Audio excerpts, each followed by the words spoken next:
اگر آپ کہنا کہ چین اور امریکہ اور وہ ڈٹ گئے ہیں اور چین بھی آنکھیں دکھا رہا ہے، مگر اس کو تھوڑا سا اور پھیلائیے اس بات. اور اس سے پہلے میں یہ کہتا چلوں کہ اس کو کہتے ہیں کہ تاریخ کا رخ جو ہے وہ کس طرف ہے، دی ایرو آف ٹائم.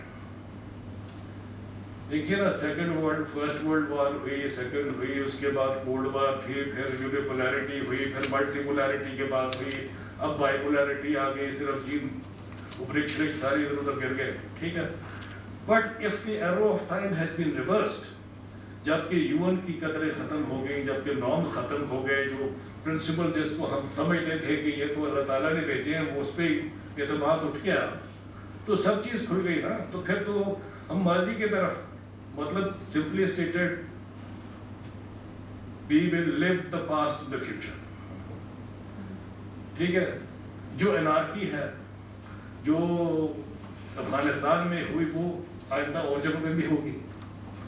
نقشہ بڑا سمپل ہے، آپ نارتھ افریقہ کو دیکھ لیں، مڈل ایسٹ کو دیکھ لیں، آرمینیا اور آذربائیجان کی جنگ کو دیکھ لیں. جو اس وقت نیریٹیوز ہے، ہم تو اپنے نیریٹیو کو روتے ہیں، یہ ترکی، ایران، آٹومنز کی بات ہے، پرشین امپائرز کی بات ہے، پھر why not Byzantium, Greece, west Europe, اس کو بھی دیکھیں نا. اگر ماضی کو دیکھنا ہے تو ابرار صاحب نے تو 16 سال میں ایک ریفائنڈ قسم کی کتاب پروڈیوس کی جس کی بہت زیادہ نہیں، مگر جو ادارے ہیں، جو تھنک ٹینکس ہیں، کیونکہ فارن آفس میں نہیں، میں ایک سبجیکٹ پہ امیڈیٹ ارجنٹ کام کروں گا، مجھے سمجھ نہیں ہوگا کہ میرے دائیں بائیں کوئی چل پھر رہا ہے کہ نہیں. ہم نے کام کیا، باسط صاحب ہم سارے کولیگ بیٹھے ہیں. We have no time except to deal with the immediate. بڑا پکچر ہمارے منظر نامے سے نکل جاتا ہے. اسی طرح سے ہمارے باقی ادارے جو ہیں ٹنل ویژن. آج ہم کیونکہ آزاد بیٹھے ہیں تو ہم کھل کے بات بھی کر سکتے ہیں اور تھوڑے سے بڑے پکچر کو دیکھتے ہیں.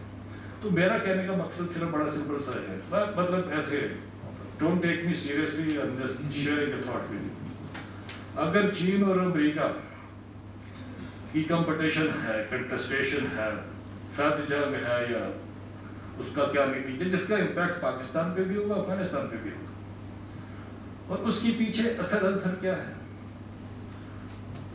اگر وہ انڈو پیسیفک میں ہندوستان سے ٹریٹی میں مطلب یہ ڈیفینس ریلیشن شپ کر رہے ہیں، تو کیوں انڈین اوشن کی وجہ سے maritime versus the mainland powers. اگر یہ ڈائنامک دنیا میں ہے جو ہے میرے نظر میں، چین، روس، شنگھائی کوآپریشن، یہ سارا ایک عمل تھا یورپ اور ایشیا جو مین لینڈ ہے دنیا کا، اس کو اکٹھا کرنے کا. جو میری ٹائم پاور تھے انہوں نے 300 سال حکومت کی تھرو شپس، تھرو میری ٹائم پاور. اب پچھلے کچھ 100 سال میں نیٹو میں ادھر پیسیفک میں ان کو فٹ ہوٹ ملا ہوا تھا. اب جب ادھر کنیکٹیوٹی ہو رہی ہے اور ان کی اپنی کشتی ڈوبتی نظر آ رہی ہے، تو پھر کیا ہوگا؟ پھر تباہی ہوگی. نارتھ افریقہ بھی ڈوبے گا، ایسٹرن میڈیٹرینین میں بھی ٹینشنز بڑھیں گی، کوکیسس میں بھی ٹینشنز بڑھیں گی. تو اس سب کا امپیکٹ نہیں ہوگا ہمارے پہ بھی ہوگا، کیونکہ ہم بھی سینٹر آف دا ورلڈ میں تو ہیں، ہارٹ رینڈ میں ہیں. ڈونٹ ٹیک می، میں آپ کو ایک کنسیپچول ایک چھوٹی سی بات کر رہا ہوں کہ جس طور طریقے سے ہم دیکھتے ہیں دنیا کو، وہ شاید بہت لمیٹڈ ہے. اس کو ہم نے بیسس بنایا کہ یہ جو ہے یہ اصول ہے، صرف ایک اصول ہے. یہ کتاب نے ایک پیریڈ کور کیا ہے جو بڑا ویلیبل ہے، مگر اصل چیز یہ ہے کہ اللہ تعالیٰ کا نظام ہے. قرآن شریف کیا کہتا ہے؟ کتنے لوگ سیولائزیشنز لوگوں کی مثالیں نہیں کہ آخر میں دیکھو ان کا حال کیا ہوا. یہی ہے نا جی، اگر کتنا زیادہ اس پہ ایمفسس ہے. Time is a huge leveller. آج ہم افغانستان کو کریڈٹ دیں یا نہ دیں، یا پاکستان کو کریڈٹ دیں یا نہ دیں، مگر بات یہ ہے کہ دو بڑی اس زمانے کی طاقتوں کو مجموعیت کرنے میں ان کا کچھ نہ کچھ ہاتھ ہے. سو پوائنٹ یہ ہے کہ ہمیں کچھ اپنا اوریجنل سوچ کے ساتھ آگے بڑھیں. بورڈ کاپی پیسٹ جو چیزیں ہیں وہ لے کر ہم اپنے آپ کو فلاسفر اور ڈاکٹرز کہتے ہیں مطلب یونیورسٹیوں میں. تو پوائنٹ میرا کہنے کا یہ تھا کہ اس وقت افغانستان کی نسبت میں بات کی گئی اسپوائلرز کی، وہ اسپوائلر وہ ہے اندرونی طور پر who will be the biggest losers. اور اب یہ دیکھنے کو ہے اگلے 2-4 دنوں میں کہ اگر یہ سگنل دیا زلمہ خلیل زاد ساتھ مل کر اور یہ ٹرمپ کے وائٹ ہاؤس نے کہ جی ہم تو جا رہے ہیں تم فیصلہ جلدی کرو. میں خود امریکنوں کو یہ کہہ چکا ہوں 19 مئی 2018 اوسلو میں امریکنوں نے ہمیں بتایا، ایک گفتگو ارینج ہوئی تھی سیمی خفیہ، پہلی دفعہ مئی 13 یا 14 مئی 2018 آج سے 2-2.5 سال پہلے انہوں نے کہا بھائی صاحب ہم جا رہے ہیں، آپ بتائیے آپ کیا کر سکتے ہیں. جون میں ہم نے دوبارہ ان کے ساتھ بلائے، کافی ان کے بھی لوگ تھے، کچھ ہمارے بھی سپر لوگ تھے، ٹریک ٹو نہیں تھا بہت میں. اس پیریڈ میں مجھے یاد ہے، میں اس میں تفصیل پہ نہیں جانا چاہتا ہوں کبھی کہ ویسے مگر میں نے ان کو یہ کہا تھا کہ آپ کے جو انٹرسٹ ہے، جو طالبان کے انٹرسٹ ہے وہ کنورج کرنا شروع ہو گئے ہیں، اور لانگ ٹرم میں Taliban will be your best friends اور گریٹسٹ ایسٹس ان افغانستان. یہ اب تجزیہ ہو سکتا ہے میں غلط کہہ رہا ہوں، وقت بتائے گا. اگر ان لوگوں میں یعنی کہ جو لیڈرشپ ہے اس خطے کی اس میں تھوڑی بہت بھی فراست غیر فراست ہے تو وہ کرنا چاہیے جو ضروری ہے، جس کے اوپر امن کی بات کی گئی، ڈیولپمنٹ کی بات کی گئی.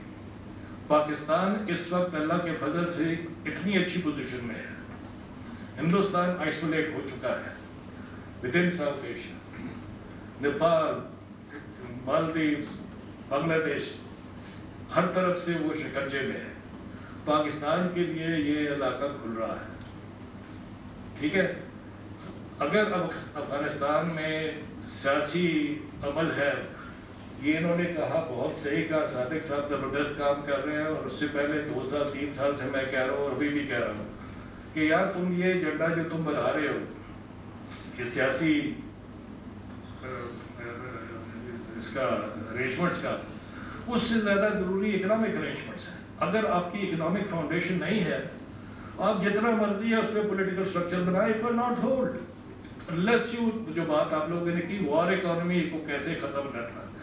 پاکستان کا مستقبل کا رول جو افغانستان میں بنتا ہے وہ صرف اکنامک بنتا ہے، اور اس میں اگر چین اور پاکستان جیسے ہم کر رہے ہیں افغانستان کے ساتھ مل کر ہم یہ پروسیس ہے منسٹریل لیول پہ ڈیولپمنٹ کوآپریشن کا، اور جس میں سی پیک میں شامل ہو جاتی ہے، تو یہ ایک آپٹیمسٹک پکچر ہے.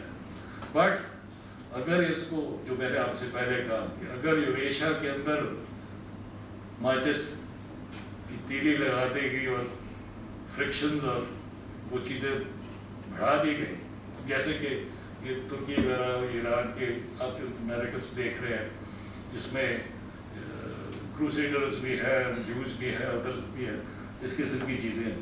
سوچیے، مطلب یہ تھنک ٹینکس جو ہے ان کا کام ہے سوچنے کا. بٹ بہت ممنون جناب آپ کا، آپ سب کا، آپ کے میری رینڈم تھاٹس کو توجہ سے سنا، اور سو گریٹفل. خاص کر ابرار صاحب، تھینک یو ویری مچ.